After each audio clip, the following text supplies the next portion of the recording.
Welcome everyone to another edition of Saturday Cup of Joe with Bill and Lim. Of course, I'm Lim. I'm part of your host. Bill is there somewhere. He just tuned out. Now I think he tuned back in. Yeah. Due to issues. There we go. There he is. Anyway. And he's still eating his Cocoa Puffs for breakfast, guys. This is ridiculous. Eating Cocoa Puffs. He ran out of eggs, and he's feeling good. Our awesome guest here, the YouTube expert, Derral is in zombie mode. He's only had a few hours of sleep, and look at him glow today, guys. He's going to glow because he probably haven't had much sun. That's okay. You know, we're not judging. We're not judging. Anyway, how you doing this morning, Derral? I'm doing fantastic, my friends, my guys, my bros. I think I'm still a little loopy from not having much sleep. So. Right. That is awesome. So tell us where you are checking in from today. Today I'm in some hotel that has like the worst decor I've ever seen in my life. It's like, look at it. I mean, it's like I can't even show you. It's like blue. I'm too big. I'm too fat. You can't see behind me, but it's like this like teal and orange carpet, and you know, it's like a great hotel. It's a Marriott, but yeah, the decor. But I'm actually in Provo, Utah right now, and this place has Google Fiber, but this hotel does not have Google Fiber, so I'm going off of my phone. So we'll see how that works all out. Wow, he's working on the hotspot. That's awesome. Wow. So speaking of hotspot, how's the weather there, man? Is it cold, hot? Is it what's going on? It's not too bad. I mean, it rained yesterday a little bit. Not too bad. But, like, for me, I like it 110 degrees. I'm a desert boy, desert rat, but that's not too bad up here. Desert rat. Awesome. So, Derral, let us know, how did you get into videos and YouTube and marketing as well? Because I know a lot of people don't know your background, and I actually don't really know your background, so this question's for me. If this show has to be all about me today, hey, it's my show. It's going to be about me. Your show. Your show, The Cup of Joe. That's right. Okay, so it's a little bit of longer story, but I think I need to kind of give you the audience so you understand, you know, my whole mentality and so on. But I got offered a nice job at a regional hospital my senior year. I was doing an internship for them, and I was getting my degree in public relations and advertising with an emphasis in marketing. And I went to work for him as the assistant director of public relations right after I graduated. And it was like my dream job because I literally, like, out of all the professions, I wanted to be a hospital administrator. And, you know, I lived in a small town, and the only way that you could actually make any decent money in a small town was either to, you know, go into the medical field, but, you know, the area was so small, and there's so many doctors, dentists, so on and so forth, but, or you would make a lot less money if you wanted to stay in the area and do something in education or, you know, construction or so on. So I got my dream job because okay, I could literally, you know, be the main guy, the CEO of this regional hospital. I got accepted into a master's program, and I thought all the stars were aligning, so I could just literally have my profession of what I wanted to do. And quickly found out that people are really slow in corporate organizations, and I got pretty much everything done in a short amount of time. Like, my whole year's worth of tasks done in about 3 weeks, and they're like, "Oh man, you can do more." So I did like the corporate website. I was doing, I programmed it from the ground up. This is back in 1999, and when you actually had to code instead of WordPress, you know. And so I did that. I had 16 publications that I did the graphic design for, got it ready for print, and so on and so forth. And I did some other things, you know, in PR related, internally and so on. And I saved them $680,000. And I'm like, okay, it's been about 9 months. I've saved them $680,000 because they haven't had to outsource this where they had to outsource it before. I think I deserve a $10,000 a year raise. I thought, man, that would be great. So I went in, sat down with my boss's bosses, and Here we go. CFO, CEO, and I says, they're like, Derral, we have been ecstatic that you're here. I mean, you just have literally transformed all these different things and programs. You've come up with great ideas. You got us through some very awkward things that we were dealing with on a PR front, and we really, really appreciate you, and we want to give you a pat on the back. And I says, well, I called the meeting. I'm grateful that you're happy with me because I saved you $680,000, and all I want is like a $10,000 a year raise. Yes. And they says, well, you'll be making more than your supervisor. I'm like, oh my God. And I go, okay, but I just didn't compute. I saved you $680,000. Yeah, we're gonna buy like an MRI machine, and that's gonna go over to this other department. I'm like, wait, no, serious. I just $10,000. It's not that much. I mean, This is a multi-billion-dollar operation here. Come on, let's get this to roll. And they're like, no. And I go, okay, that's it. And I literally left that meeting. I called my wife. I says, honey, there's no way in anything that's possible here on earth that I'm going to ever work at this company anymore. And she says, well, tell me what happened. So I told her the story. She says, well, keep on working. And I didn't tell you the best part. The CEO put his arm around me in the meeting after he's kind of leaving me out of the door, and he goes, Derral, I see in 15 years, you'll be in my spot. I'm like, 15? No. Because, like, for me, I mean, I'm one of that, I got a 4-year degree in, like, 3 years. I mean, I want everything fast. I don't want to wait that time. I'm like, okay, this is never going to work. So I call my wife, and she goes, honey, let's just kind of put some fillers out before you quit. Let's see what you can do. And if you've ever met my wife, she's just the nicest person in the world. And so I did. I actually got offered quite a few jobs. My skill set was needed out there in the world, and I wouldn't compromise because I would had to move. And like for me, it's all about where I live. It's all about my brothers and my family. Literally, my backyard, guys, is this. This is what I look at every day. I love it. Nice. It's just very inspiring. Right. And for me, it's all about where I live, whom I'm by. I'm by my very best friends, my brothers, and I didn't want to move. And so I decided, you know what? I'm not going to take those jobs, right. Even though that one was really nice. I really would like to do it. It was being the PR director at Park City, and that's a ski resort, kind of tourist town type place. And so I decided, you know what, I gotta start my own business. That's what I got to do. And my wife says, anything but that. Anything in the world but that. And her dad opened up he was actually working for the same hospital I went to work for, and opened up a Skipper's, and Skipper's didn't do very well, and she's like, I know how it is for entrepreneurs, and it's not, right. It's not what I signed up for. But we prayed about it, we felt good, so we did the job, and so we did the start your own business, and so I had a little computer at the kitchen table, and I was taking over, and my wife's like, this is not going to work. You got to get a desk or something. And so I went down to Staples, of all places, because that's what you do when you start a business. You got to go to Staples. Staples, man. You got to do it. And I went in there, and I was looking for a desk and some other little supplies. And a guy says, hey, excuse me, sir, could you tell me the difference between this model and that model? I'm like, sure. I'm like uber techno geek. I mean, I eat, drink, technology. I'm like, this model's pretty good, but the capacity's not very well. You want to go with this model. It's a better one. But those are not the best ones. This one's will save you like $50. Go from there. And he's like, dude, you are literally the best Staples employee that I've ever met. And I'm like, looking at my shirt, I have a red polo on. I'm like, oh no, man. I'm literally not a Staples employee. He goes, well, what do you do? I mean, you're just brilliant. And I says, well, I told him the whole story. He was laughing, rolling, and he goes, dude, I need your help. I walked out of Staples with a desk and a check for $300. What? I'm like, man, this is going to be the easiest ride in the world. Forget that, man. I can make as much money as I want, from there. And I learned my, lessons, that it's not that easy, but, right.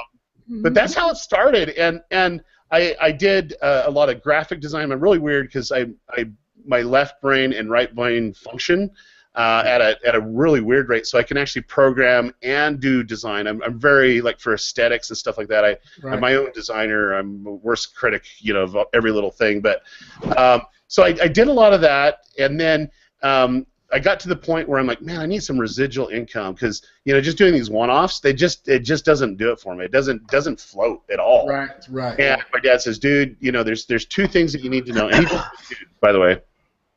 He goes, there's two things you need to know about business. He goes, number one, it's all about cash flow, and the second one, it's all about residual, incomes, multiple streams of income. And I'm like, okay, yeah, I'm all over that. And so I came up with an idea in 2000 to start a hosting company, because you know what? I was doing a lot of website designs, and so I wanted to do a lot of hosting. And that hosting company, I got residual. I had a lot of people, and then they wanted their websites to be found on Yahoo and Ask Jeeves and Alta Vista and all that other stuff. Wow, you said Ask Jeeves. I haven't heard of Ask Jeeves in a long time. That's right. And I want to buy that back so it could be Ask Eves. I think that'd be awesome. But anyway, so they wanted to get stuff ranked and so on. And so this guy's like, hey, why don't you come over to my building and we'll do some trade, and I'll give you a percentage, of every sale that you do. And they were doing these trainings that was about $5,000, $7,000 a pop. They were doing these boot camps for like an MCSE, that's a Microsoft certified engineer, CCNA, stuff like that. And I'm like, I can do that. And so we did. I literally did the best marketing I could, because I got like 5% of everything that was there. And so I was like totally going all in. Didn't take me too much, AKA spam. It took off. We were able to generate a ton of traffic. That first month they made $2.1 million. The second month they were on track to make $4 million, but then the owner started squabbling for every little percentage, and they started suing each other and trying to, greed. Greed was there. And for me, I'm like, dude, have your stuff, get out of my face. I'll never see you again, because honestly, that's not what I'm about. Right. But that's how I got into the traffic. I mean, okay, I want to get traffic for these websites and so on. There's a lot of money that can be made, so on from there. And I expanded out in other ventures because, of course, I'm an entrepreneur. I was just looking always for that traffic source. Well, in 2005, I had, over 5 years doing internet marketing. I was looking for every cutting-edge thing that was actually coming out. And I was on Craigslist, and there was this ad that says, hey, come check out the site and get an iPod. I'm like, dude, I'm all over that. And these are not, hey, guys, you got to keep in mind that 2005, iPods, they were just amazing. They were. They're like the size of a brick, and they could hold 1,000 songs, it's like cutting edge. And I'm like, man, I'm all over that. I'm all over that. So I go to this place called YouTube. I'm like, that's the stupidest name ever. YouTube. Okay, come on. And so I went there, and this is 2000. This is September, October 2005. Right. I'm like, dude, this is amazing stuff. This is really, really cool, because I've never seen stuff like that. And you could actually take these videos and embed them on MySpace, man. And MySpace was rocking it. Yeah. I was like, this is really cool. And so I invited all my friends, and YouTube actually sent me that big old brick, iPod. And I'm like, man, this is awesome. So I was using it in every aspect. And at that time, I was doing a lot of internet marketing for local businesses.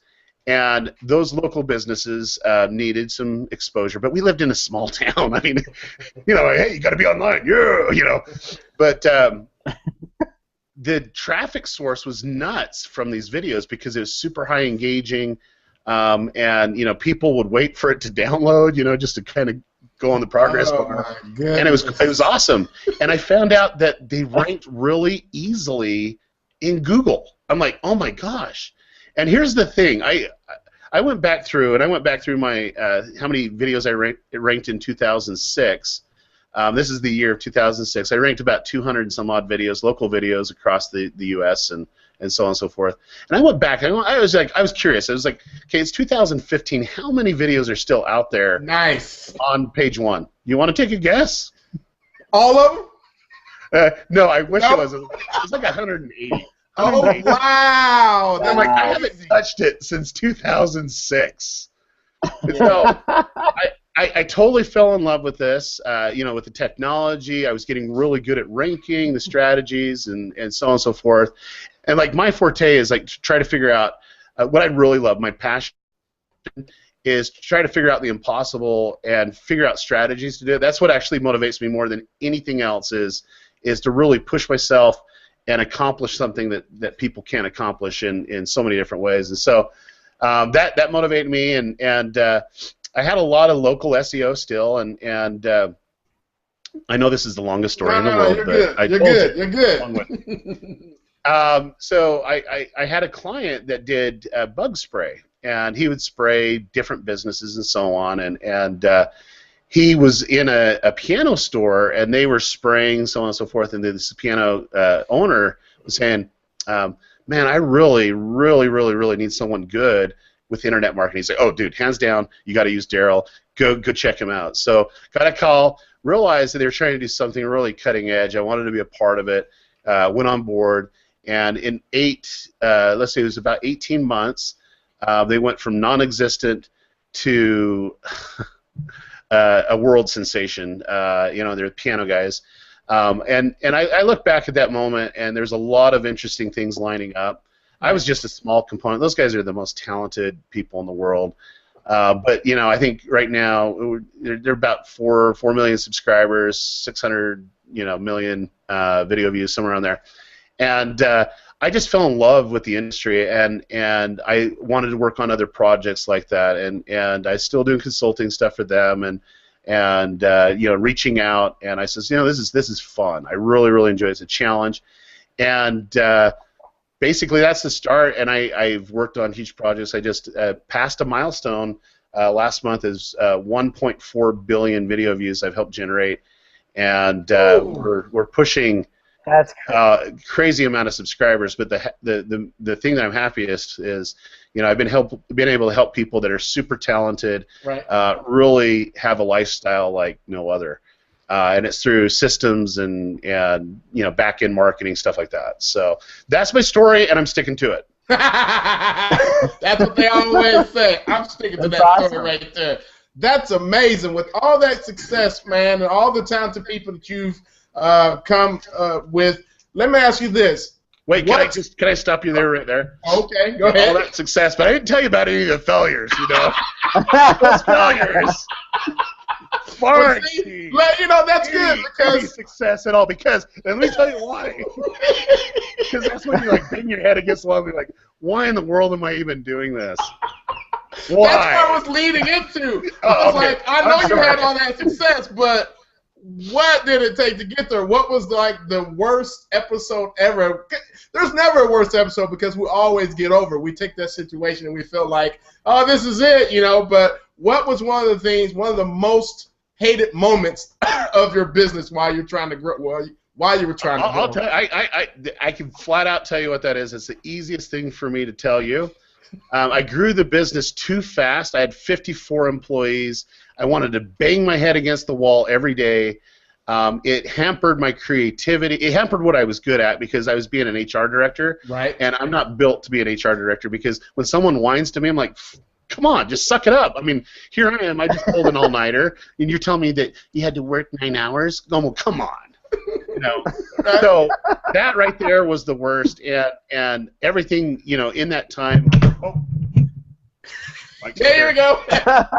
In that time, my wife's like, she says, you just got to fire yourself because you're the honest person I've seen ever, and you're not the Derral that I married. And when I realized that, I just says, okay, there needs to be a transformation. And I literally, clean slate, dude. I literally started a new, got rid of everybody. It still had my focus there, but totally clean slate because I'm like, I will never, ever hire someone. I'm going to 1099 everybody, and if I don't like them, they're gone. If they don't do what I want, they're gone. I don't care if they have other things. I don't care when they do this stuff. They can work from anywhere in the world. I just don't ever want to deal with the headache. If they can't work with my intensity, then guess what? They can find someone that they can't, Right. So anyway, they go. and don't get me going on this because I'll get like this negative vibes going out because it brings back these horrible memories of me right? crying in the corner saying I can't do this anymore. Oh man. See, most of you guys don't know Derral like Bill knows him, and I kind of got a glimpse of that last year.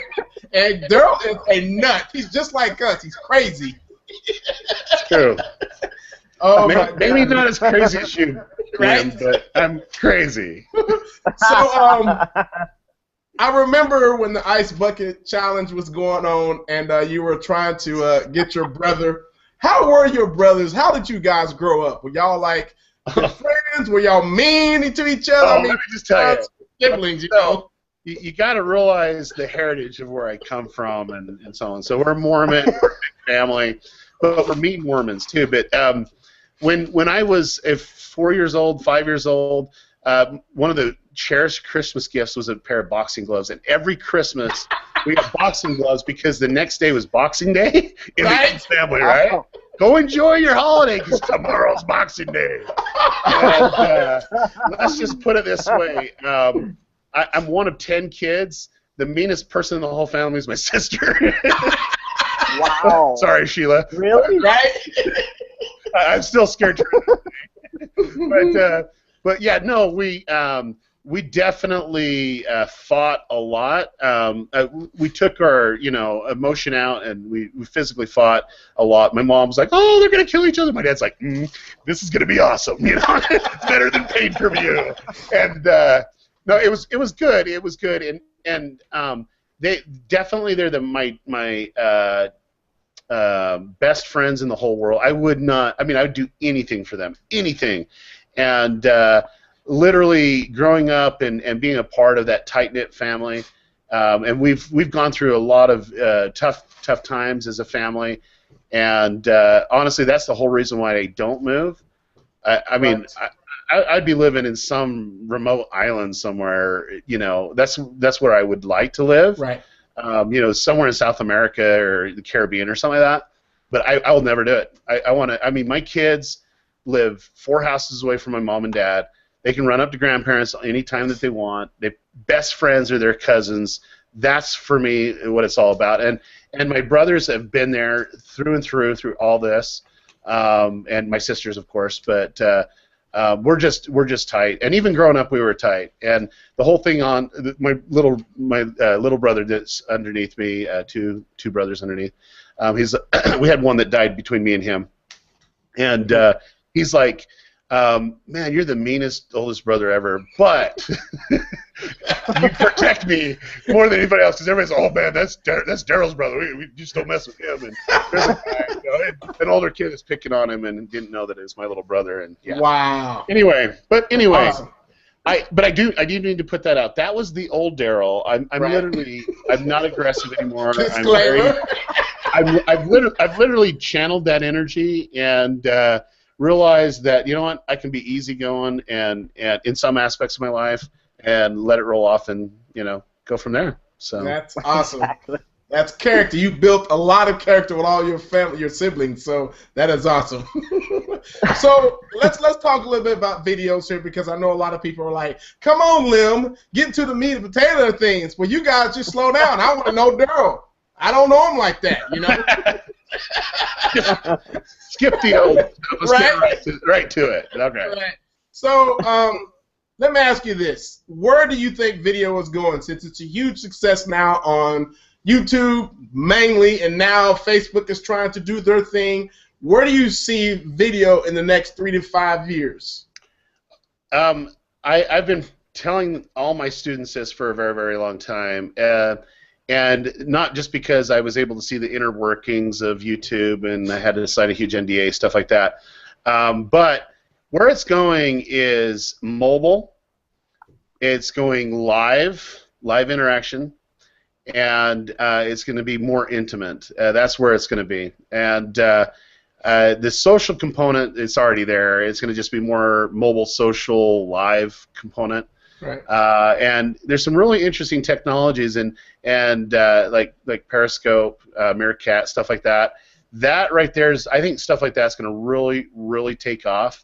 However, YouTube has something up their sleeve, and they just introduced the first stage of that with live events that just happened just recently, and it's just going to continue to start to snowball. You'll see a huge announcement in July, unless they announce it before, but it's gonna be all around a live event, and the whole reason why I'm up here in Provo is because my bigger end clients, I'm like, dude, you got to get all over this, because the YouTube the algorithm just eats up live content, and you guys know that because you've been doing video alpha and so on and so forth. But there's so much more than just ranking if you don't understand the strategies between live and because right now you're going to start seeing a huge effect, and you probably already started seeing it about 4 months ago.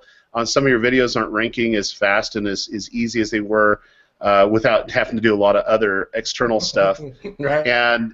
And the reason why that is because the algos changed in the sense of they want to see user engagement when there's a live event, and that user engagement and watch time and user interaction is their ranking factor, and it's not perfected yet, but I've done events that didn't do anything but except for get a couple thousand people to watch it live. Right.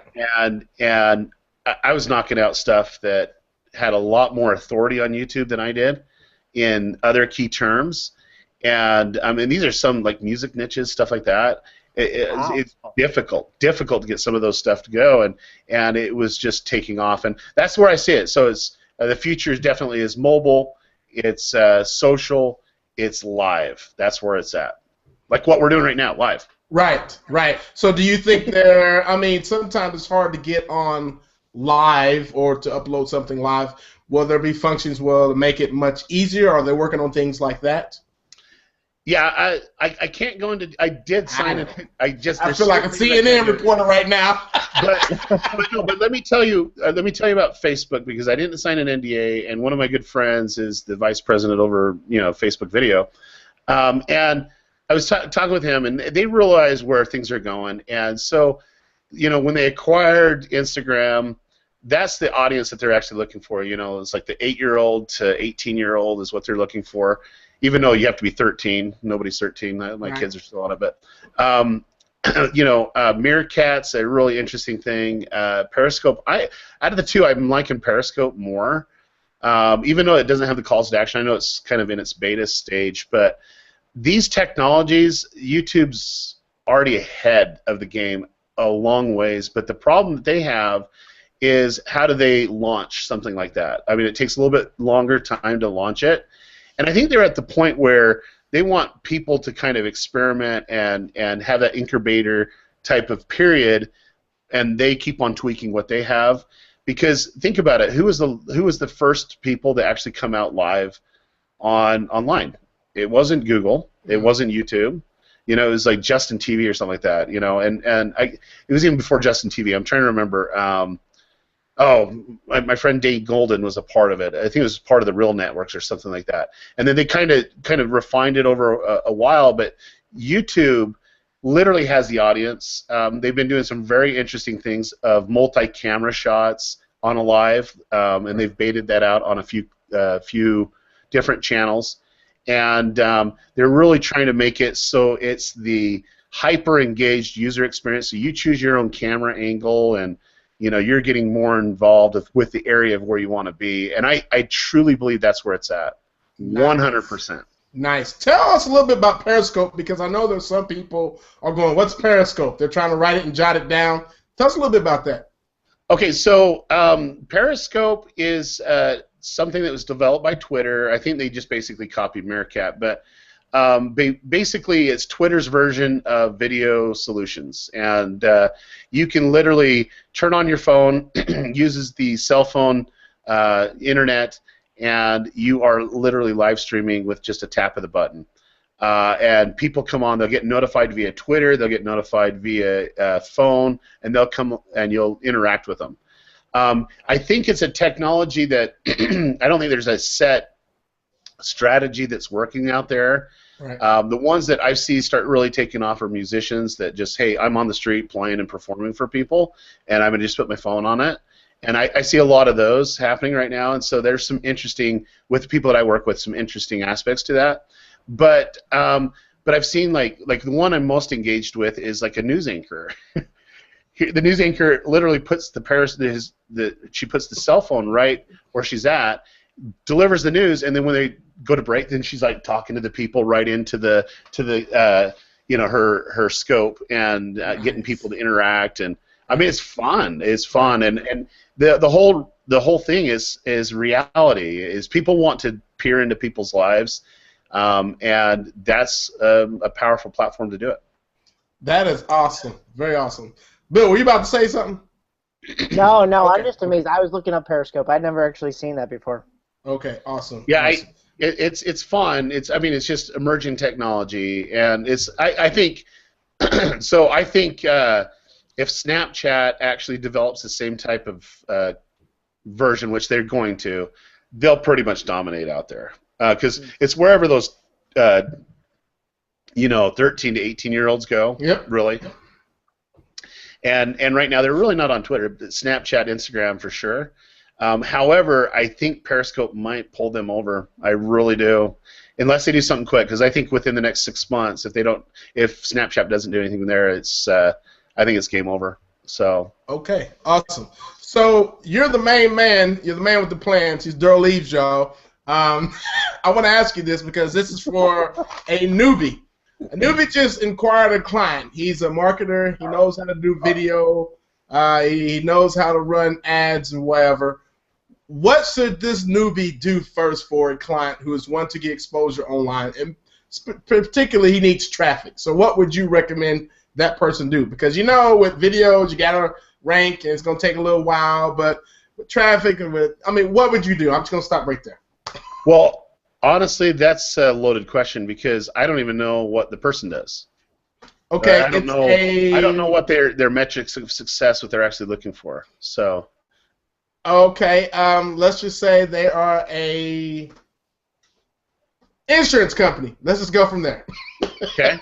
Okay, it's more like not health insurance, but let's just say policies. Life insurance. Okay, perfect. So first off, that's going to be one of your most difficult clients that you have because there's federal regulations on what you can advertise. Everything has to go through compliance.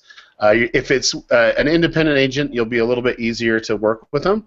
But if they're in some type of big firm like State Farm, something like that, you have a compliance department that are literally Nazis. And so they will literally shoot down every idea that you have. And so let me just give you something I did for an insurance company. I says, okay, what do you want? I want exposure. I want people to know my name. That's great. Okay, how are we going to do it? Well, let's put an ad in these newspapers and magazines. I'm like, no, let's don't do that. Why don't we do this? This is a football town. People love football. They eat, drink, sleep football. Well, yeah. Why don't you broadcast live the football game when they go out of town? And it's brought to you by so on. And with that data, anyone that comes on, I can literally track them for 540 days. And for those 540 days, we can send them any message you want without anyone knowing that it came from you. Let's do it. So that's what I would do for an insurance company, just because most of them want, of course, the end result is they want to sell more policies, but the regulations are strict. If it's someone that wants leads and sells, I would do paid strategies 100%. What I teach is you need to gather your audience, and then you got to segment your audience by funneling them out, and that segmentation should be a list that's really developed and focused in on, and that's where you can do some amazing things because there's a lot of people talking about video ads and they don't understand video ads. Like, and this is not to brag, guys. I don't want you to feel like I'm bragging by no means on this, but last year I spent $12.2 million in ad spend. Now, that wasn't mine. That was my clients.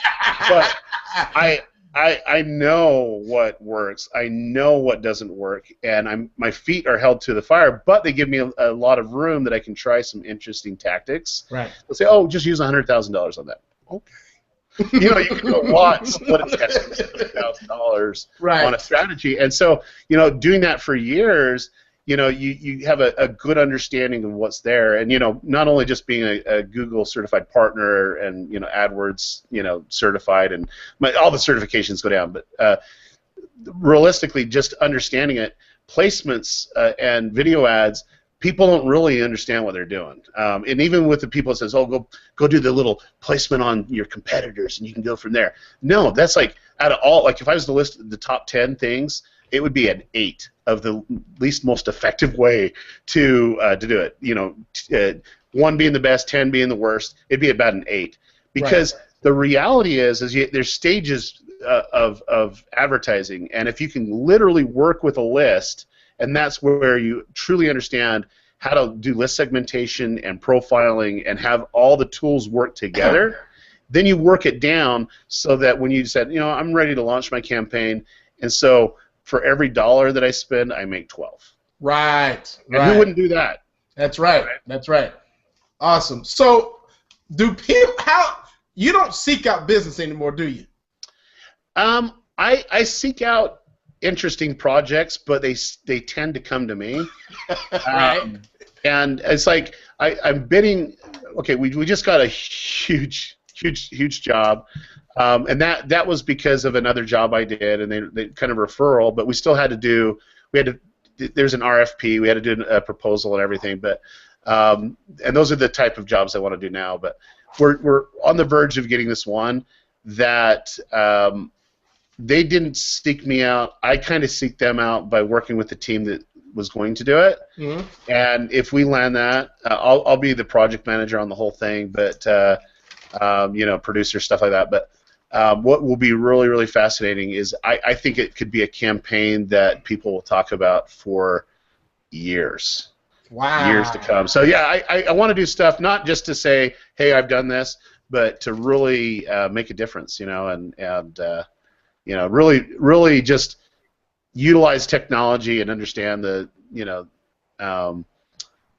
really how to help them accomplish their goals. Right, right. Awesome. Bill, let's get that question, one of those questions out that we had from our email. Yeah, I got it right here, actually.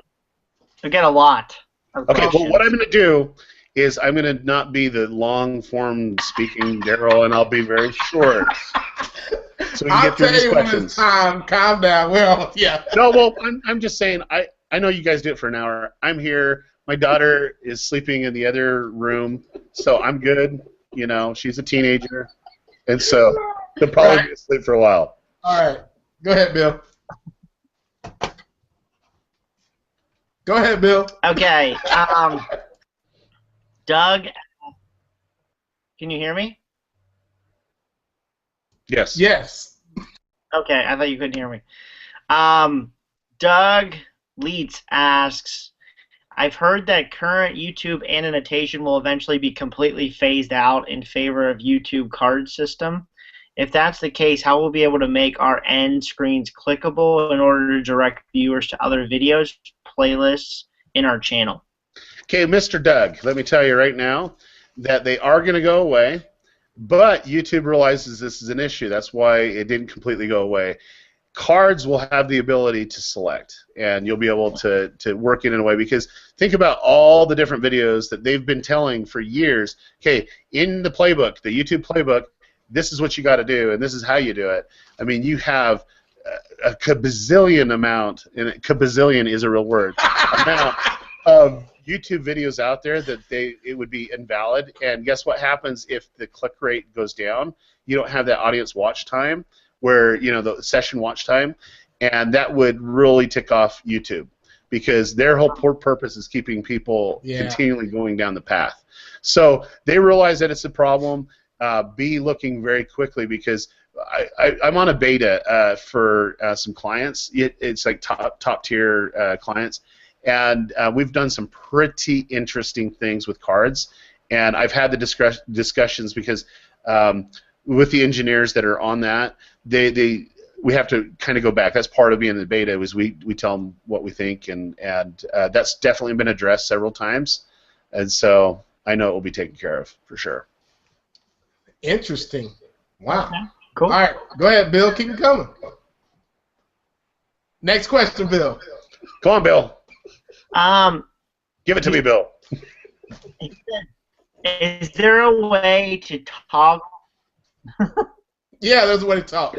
Is there a way to toggle subscriber notifications? What?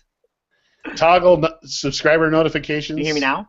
Yes, we can hear you before, but he says, is there a way to toggle subscriber notifications automatically? Yeah, on and off. I don't know what he's saying. It says subscriber notifications to.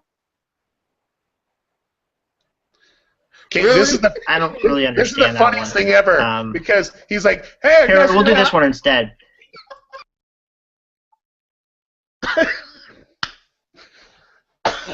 Okay, I'm gonna just guess what he said, guys. Can you switch the subscriber toggle notification on and off so that people can be notified via email or whatever?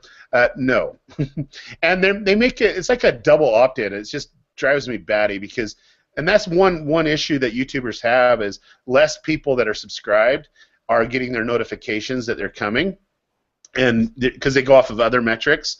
However, they said that they're working on it, and they're addressing the issue. And some of these people, like we've seen a huge decline in the not necessarily in the views, but the views from subscribers have gone way down. And so they're addressing that. But how they're going to do it, I don't know. I don't know how they're going to do it. Okay, and I assume that was the toggle it. Was that the right? Kind of, but that's okay. Do you know of anyone who is successful in running a paid YouTube channel? If so, I would love to hear how things are going with that. YouTube sent us an invitation to set up a paid channel, so I did, but I haven't uploaded any paid content to it. Would love to hear best practices in direct sales within YouTube environment. Okay, he wants to do what? Direct sales and what?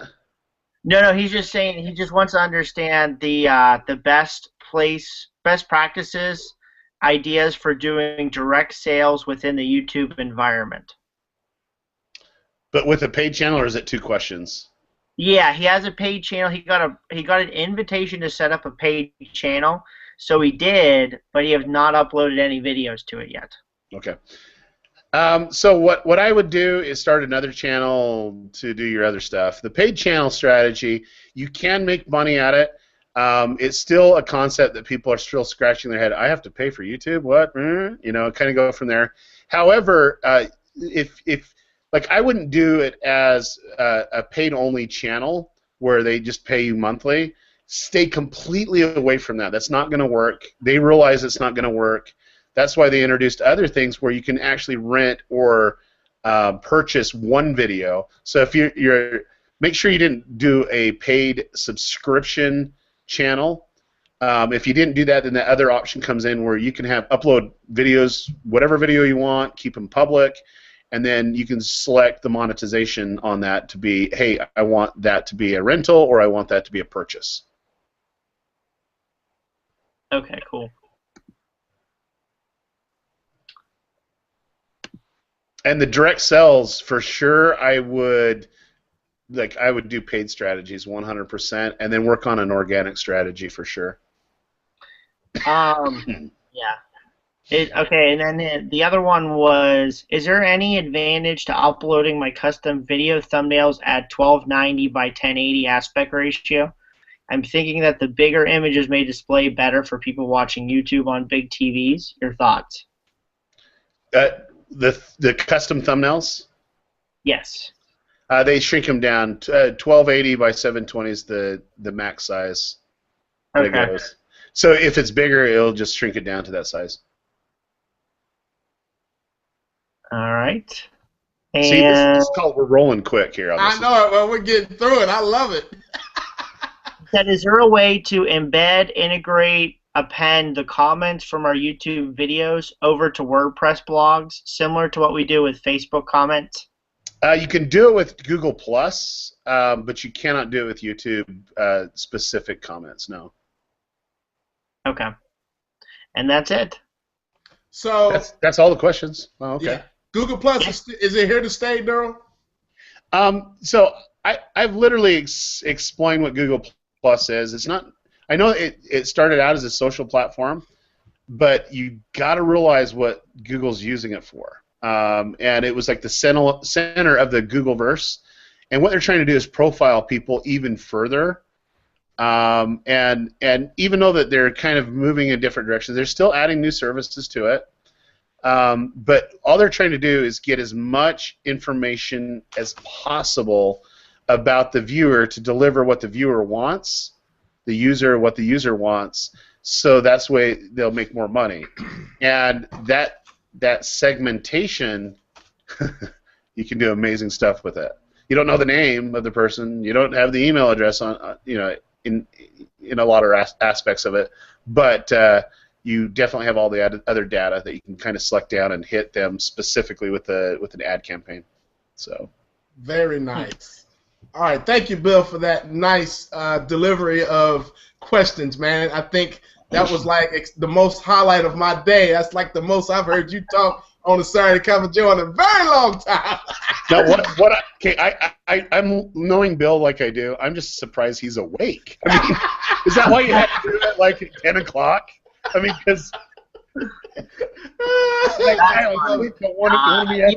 good. I get up earlier and earlier now, you know. Oh yeah, what's early for you, Bill? 9:15. Yes, I got up at 9:15. All right, so real quick, Derral, what do you do when you're not doing video stuff? What is your true passion that is not dealing with video? Okay, so if I'm not with my or are you talking about work or just me personally? Personally. Okay, so if I'm not with my family, I'm at work, and if I'm not at work and not with my family, I'm usually at church. I volunteer about 30 hours a week for my church, and I'm passionate about that too. And so I spend a lot of time there. And so those three things keep me busy. And like what I do for fun is whatever my kids are doing for fun. And it's fun to see because I got quite the diversity of kids. I have 5 kids. The oldest is just a beautiful girl, 16 years old. Right. She's going to be my intern for the summer. She's brilliant. Like a lot of people don't know this, but when she was a baby, 18 months, most people are trying to talk. Well, she could read at 18 months. And I'm serious. Wow. And she had her reading was up to about 80 words or something by then, and just been brilliant. And they wanted her to skip all these grades. I'm like, dude, she doesn't have the social skills back then, So let's kind of keep her back. Right. But anyway, so we did, and just brilliant. And then I got 4 boys. The oldest, Logan, he's he just turned 14 in a month. And he's fun. He just loves basketball. And I have a kid that wants to be a parkour. He wants to start a parkour channel on YouTube. If you don't know what parkour is, it's like free running where they do flips and stuff like that. I know parkour. He's doing. He did his first front flip off the tree when he's 4 years old. And so he's that type of guy, that type of kid. And then Thatcher, out of all my kids, he's probably the most like me from a technology standpoint. He hacked into we were at the Cheesecake Factory in Las Vegas, and they put us on this long waiting list, and right next to it is an Apple store. Well, we went in there, and they're all on computers and stuff like that, and they're all playing their games, and he's all in terminal trying to bash the router because he couldn't get to his favorite game, and the manager comes over like, "Excuse me, sir, you need to stop, what you're doing and leave." And I'm like, "What are you talking about?" He's like, "No, this computer is trying to take our system down." And I look over, and my little 8-year-old's just like smiling at it. Oh my goodness! Just total techno geek. Yeah, he'd rather be on a computer than playing with friends. So that's amazing. And then my youngest, Bridger, is he's 8, and he is the nicest kid. He'll go up and talk to anyone. And in 2 minutes, they love him to death. Right. They're very best friends. Right, Bill? I mean, you met my family. Man. Yeah. So if I'm not at work, or I'm sorry, if I'm not with my family, I'm at work, and if I'm not at work, I'm at church. That's kind of where I'm at. And like my passion is to do what my kids love to do. Right. So that is awesome. So tell us a little bit about the main event that's coming up in LA, Vid Summit. because most of these guys don't know anything about it. Before we get off of here, you know. Well, I guess since it's that's the reason why we're on the phone. I guess I like how I use the terminology of the phone, right? Right. It is your phone, your router right now, so. That's right. So, yeah, you never know. But anyway, so we have this event coming up, and this is one of the reasons why I hate G+, is because you can see everything. Let me see. I'm on totally on. There we go. Okay, so. We have, if you go to vidsummit.com/video alpha, you'll be able to see an event. And I'm really excited about this event. And the reason why I'm excited about this event is because I've been to a ton of events out there, and my philosophy is I want to do things differently than any other event. And I'm going to stop screen sharing real quick, but before we get into it, and the first time I met Bill actually came out to one of my events. It was called the Ultimate Jumpstart, and I like to do things a little bit differently. Wouldn't you say, Bill? Yeah, a little bit differently is an understatement. Because that was your first event, right? It was, and I was spoiled now from that moment forward. And you're you thought literally every event's going to be like, this is cool. You go to your next event, and you're like, this sucks.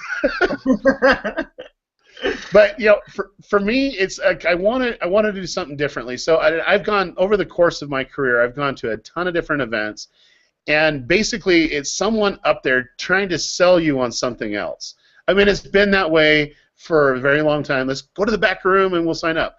And every once in a while, you get someone that just does a brain dump and just gives you a whole bunch of stuff, or you might get a golden nugget. But there's always an alternative motive of why they're on stage, right?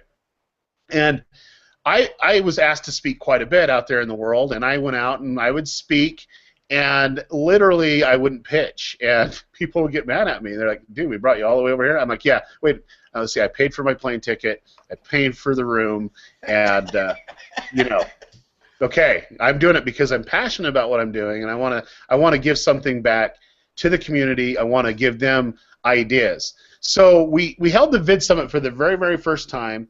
This is another event that I did, and it was all focused in on our industry. It's everything video marketing related, video advertising, any type of organic strategy, audience development and growth, sponsorships, how to generate leads and so on. And in the first VIP session, guys, because you guys were there, and you guys were on the front row of the Vid Summit, I showed case studies that I never, ever showed before, because there's a lot that I can't really disclose, but I got their permission. I said, it's a small group, I'm going to disclose this, and they were good with that. And I showed some case studies of what people were actually doing on YouTube. Do you remember the little 14-year-old that made all that money, and then that one video that was the most annoying video in the world that made a lot of money, and that's all they were doing? What would you say about those case studies, like as a whole, from just the VIP sessions? I wouldn't even go into the other sessions, but just the VIP sessions. What did it do for you guys? It made me think. Seriously? You know what I mean? People make it way too hard. Way too complicated. But what about you, Lim? Yeah, with all the stuff that you were showing, I was really amazed how simple it was, and all the ideas were brought together, and how all these views were getting captured, and I'm like, are you kidding me? And it was really weird how these certain niches were. I mean, it blew me away. It blew me away. And that's just scratching the surface. And then we started the whole conference. And guys, what we did for the conference was I wanted to bring the gurus in. I don't view anyone as competition. They can either be an ally that we can collaborate with, and if they don't want to be that, they're going to be left in the dust. I mean, that's just what it is. I don't believe in competition in that regard. And so I brought in everyone that was video marketing related. I had a few that told me no, just because of one issue or another.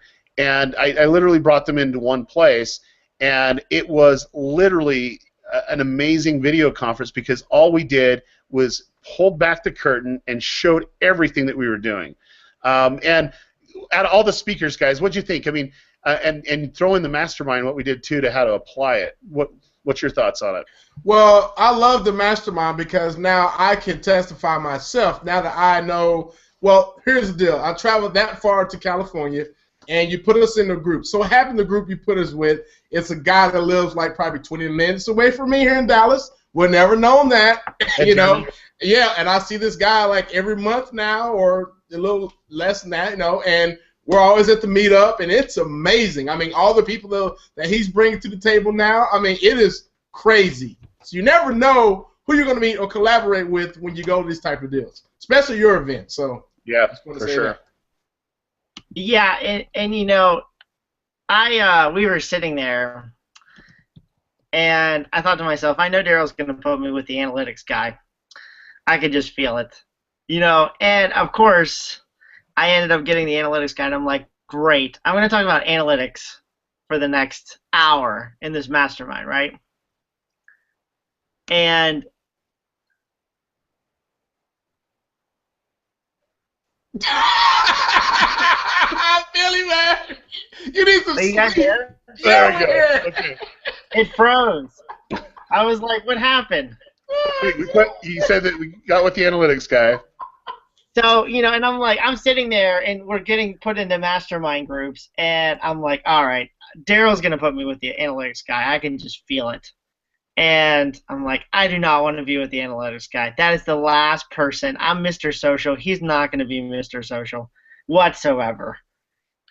And so we go in mastermind. He's like, Bill, you should go with, I think it was, I'm trying to remember. It was Wayne, right? Or Dane, I feel bad. Dane Golden was Dane, the analytics. Yeah. Yep. And, you know, and I'm like, great. You know, I'm like, Derral knows my weakness. You know, it's not talking to somebody that doesn't have a personality. So I'm like, please, hopefully this guy has a personality. And he did. And you know what? When we started all talking, he was one of the best guys. And that's the thing. Like, you never know. You think one way, but a lot of times it's actually something else. But the mastermind's perfect because it's a combination of people you wouldn't normally talk to. So right. So let me just give you a background on Dane. He was one of the pioneers of streaming video on the internet. He was the president of Twit Network, Leo Laporte's network, and now he's a vice president of marketing with Oakley, and so which they do some pretty crazy stuff.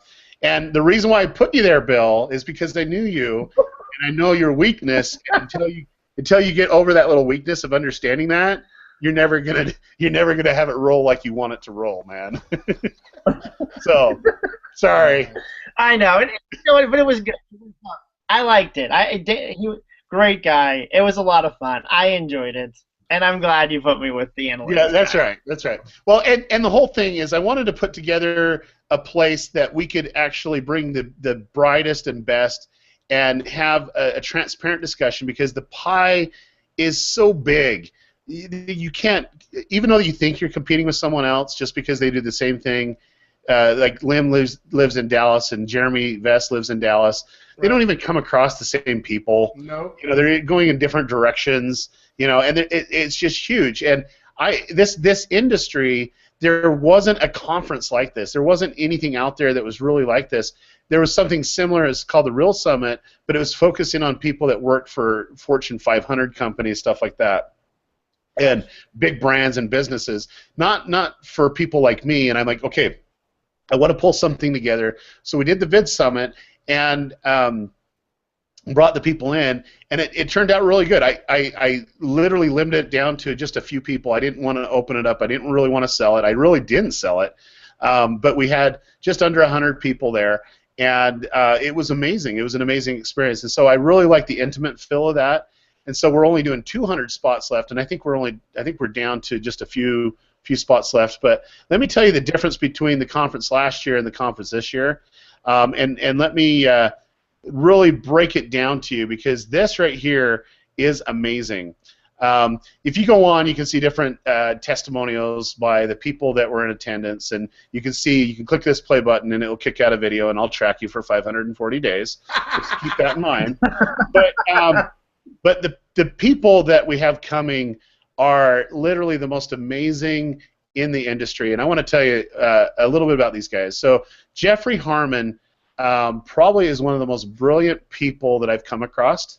that has the same values that I do, and the way that we look at life and business and family. We're actually partners on different projects. But he is going to be one of the keynotes, and he is the one that developed the Aura Brush campaign that really catapulted. Hey, guess what? It's completely feasible to, if you do advertising for $1, you can make $1 with video ads, and had one of the most successful YouTube campaigns to date, over 50 million views. And the greatest thing about that, you might say, oh, that's not a lot, but he did this way back in 2009 and 2010.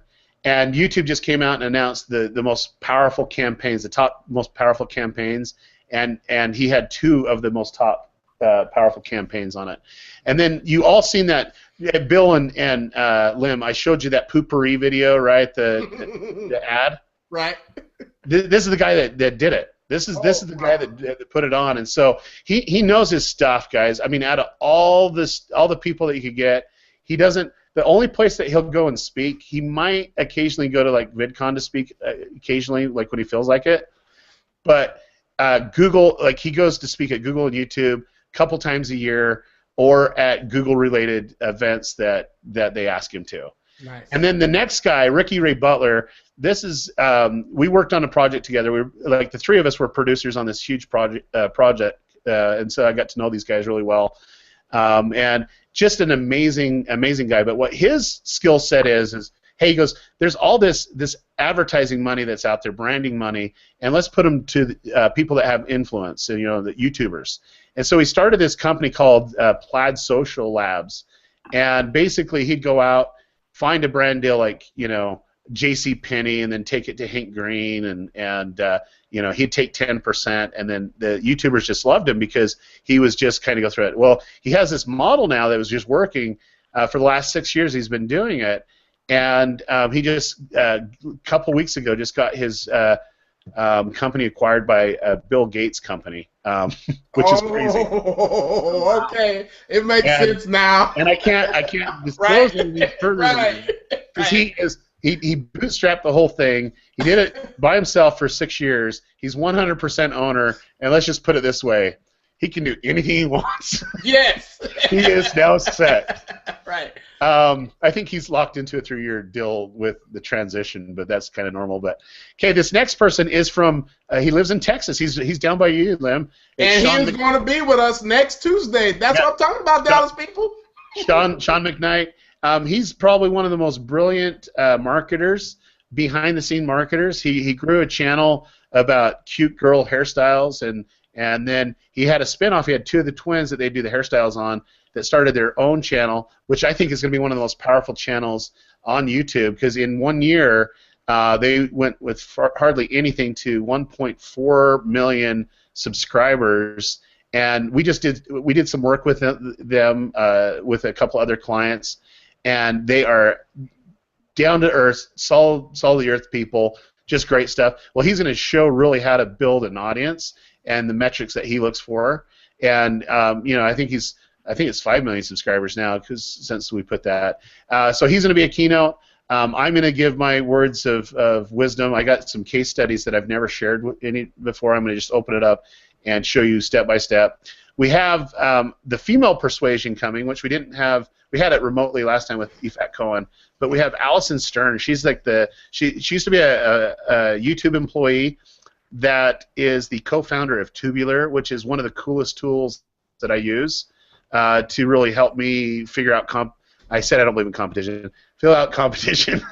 I'm eating my own words here, guys. But just amazing woman. She really, the technology is just awesome. It tells you what time to post, gives you suggestions of things that you could do, some tag manipulation, and so on. Now, this next guy, I call him Mr. Chad. He is the co-founder of Maker Studio. It's at MCN that got sold to Disney for $500 million, and he's a happy boy right now. And so he agreed to come speak. We had Mark Robertson founder of Real Summit, Real SEO, come to speak as well. And then we have Travis Chambers. Travis is actually, he was a guest to the last one. He really liked it. Sitting in the back, got some golden nuggets at it. And I was chatting with him, like, dude, we need to get you up there. And he's like, well, you know, he goes, let's go for it. And actually launched the most successful viral ad of all time on YouTube. He was one of the key players. And Ricky was the one that got Turkish Airlines to give Kobe Bryant all that money. And it was just viral. It was just went through the nuts. And so he has some amazing case studies he's going to share. I'm actually really excited for him because he's a huge up-and-comer. He's doing some pretty interesting things right now with more brand deals and bringing a lot of money to the table and do some really cool projects. Then we have Dane Golden, who we talked about, that Bill loved with the analytics. Was the president of Twit Network. We have Matt Ballack, who is one of the funniest guys I've ever met, and he's also YouTube certified. Does strategy that I would say he's a techno geek for sure. He does some targeting that's really cool. We have a YouTube employee that hasn't confirmed yet, so I have 3 of them that are on the hook, and I'm trying to get one that's basically a vice president, and we'll see if that happens. But if not, I got the other 2 that will be there, no problem. Then we have David Walsh, and he's coming. For those that know David, he's awesome, just amazing. We have Jeremy Vest from Dallas, that's who Lynn was talking about. We have Jake Powers. Jake Powers. Oh my gosh. I was about to say, Jake, like, up man, Jake's it's been name. too early in the morning. Jake Larson, my buddy, just does some amazing strategies. We had Gideon come in, and he had to cancel out because they're having a baby at the same time. I'm like, dude, Gideon, baby's more important than that, unless you want to live stream it over to the conference.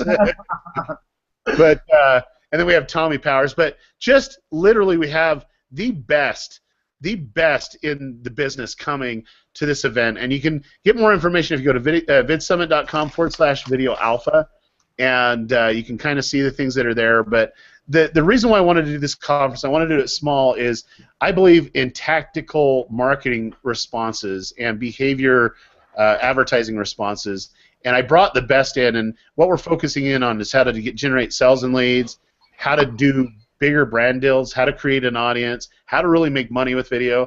And my address that I'm going to do the VIPs that they did last year is how to make real money with video. And I was showing literally people that I got a client, and they gave me this is a stipulation they gave me. It says, Derral, we know that you're an expert, so here's the deal. I got this daughter. She wants to have a YouTube channel. However, she can't be on. You can't see her face, and she can only see her face once a month or every other month, depending on how good she is. And yeah, we want her to do it. Well, she was doing Rainbow Loom, if you know what Rainbow Loom is, and I'm not going to go into the specifics because that's held privately for people that come to the conference like that. But she bought mommy and daddy a new house in Brentwood and all this other stuff. And she's 15 now, almost 16. But things are going great there. And then we did other case studies where I had a client only post 4 videos in a year, and they have a bajillion amount of views, and their video is like 2 hours long, and they make a lot of money on that revenue, but they also have a monetization strategy. Well, I'm here to tell you guys, Lim and Bill, I am going to present case studies of my clients, and I'm going to open it up of some very unique ways to make money that make those look like, man, this is all right. That first one was okay, but this one, oh, wow. You know, it's going to blow your socks off because there's a lot of things that are going on that are totally under the radar, and I love projects like that. I love just trying to figure things out like that and making it happen. And so that's going to definitely be my VIP session case study, and then go from there. But it's going to be fun. I'm excited. Nice. Okay, so that is awesome, guys. You've got to site, and Derral, we're going to need a bio from you as well. So please send that over if you can, so we have our stuff on our page. I don't even know if I bio. Well, just take the first 10 hours of this discussion. But no, I'll have my assistant send it over. Awesome. All right. Yeah, there you go. I was, because she was griping at me a while ago after we're live, and I love her to death. So guys, real quick, we're gonna close this out, and I never ever go over what we did for the man, but my view on the Vid Summit, you are going to something that you are used to doing. Like, you know, if you're doing videos, this is the perfect place to get with people outside as well and inside. And if you do the VIP, you're going to get a lot more than you would normally do at any other event. You know, Bill and I go to a lot of events, but this was something different last year because it's actually people who speak your language, and if they speak your language, you're going to pay attention, they're going to listen. Yeah, Would you agree, guys? Because I know you've been to a lot of events, and when you're a VIP pass, that means you can go eat dinner with them or, you know, rub shoulders with them, get into the conference early. But you had 3 sessions that nobody else had. Right, right. And a mastermind to boot. And this year we're doing 4. Wow. We're doing 4 VIP private sessions. And so...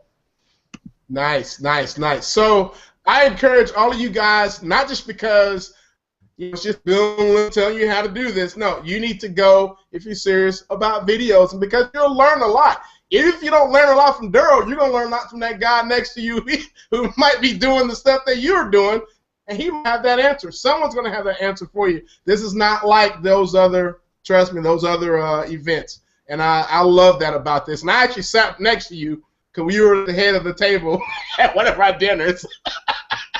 And I heard some interesting conversations going on, which was awesome. So I loved it how you're like, you're in my seat, and she's like, what? And so she scoots over. It's great. All right, so I'm going to wrap this up. I'd like to thank everyone who has watched this awesome hour. You can always watch the replay at SaturdayCupOfJoe.com/live, or you can go to the normal homepage and find all our segments that we have had. We'd like to thank you, Derral, for coming on, sharing your life with us today. Yeah, absolutely. And if you need more information, guys, like I said, go to the page. If you have any questions, you can always go to the right of the website and speak what's on your mind. I haven't had any bad comment chat, which is good. So I think we're doing something great here. Make sure. Yeah. How long is the VIP stand open for, by the way? Oh no, it'll be until it sells out. We have, I think, like 19 tickets left for that one. Okay. So awesome. we're really there's only a few spots left in the whole conference, and I really haven't pushed it hard yet. I haven't even turned on. I have like this whole advertising strategy I haven't even been able to do yet because I'll have to wait for the strategy when we open it up to thousands of people. But yeah. Nice, nice. So get out of your computers, guys. Get away from your desk. Try to plan that. If you're going to plan a trip for an event this year, you've never done anything like that. Heck, we've got a girl from the UK is coming, and she is so excited, and she's serious, you know. And so she had to convince her husband, but he's like, "Yeah, let's do it. This is the best for you." So, guys, if she's going, you have no excuse. So, with that being said, I'd like to thank everyone once again. Shouts out to Owen. Prayers with you, my man. Who else? Sanita. Good. See, I did it again. Bill, thank you for showing up. Happy. Always, you know, Bill's a nut. I'm going to just tell y'all, Bill is crazy. You should see the stuff he texts me sometimes during the show. Anyway, it keeps me going. Once again, thanks, Derral, and yeah, thanks. we'll see you guys later. All right.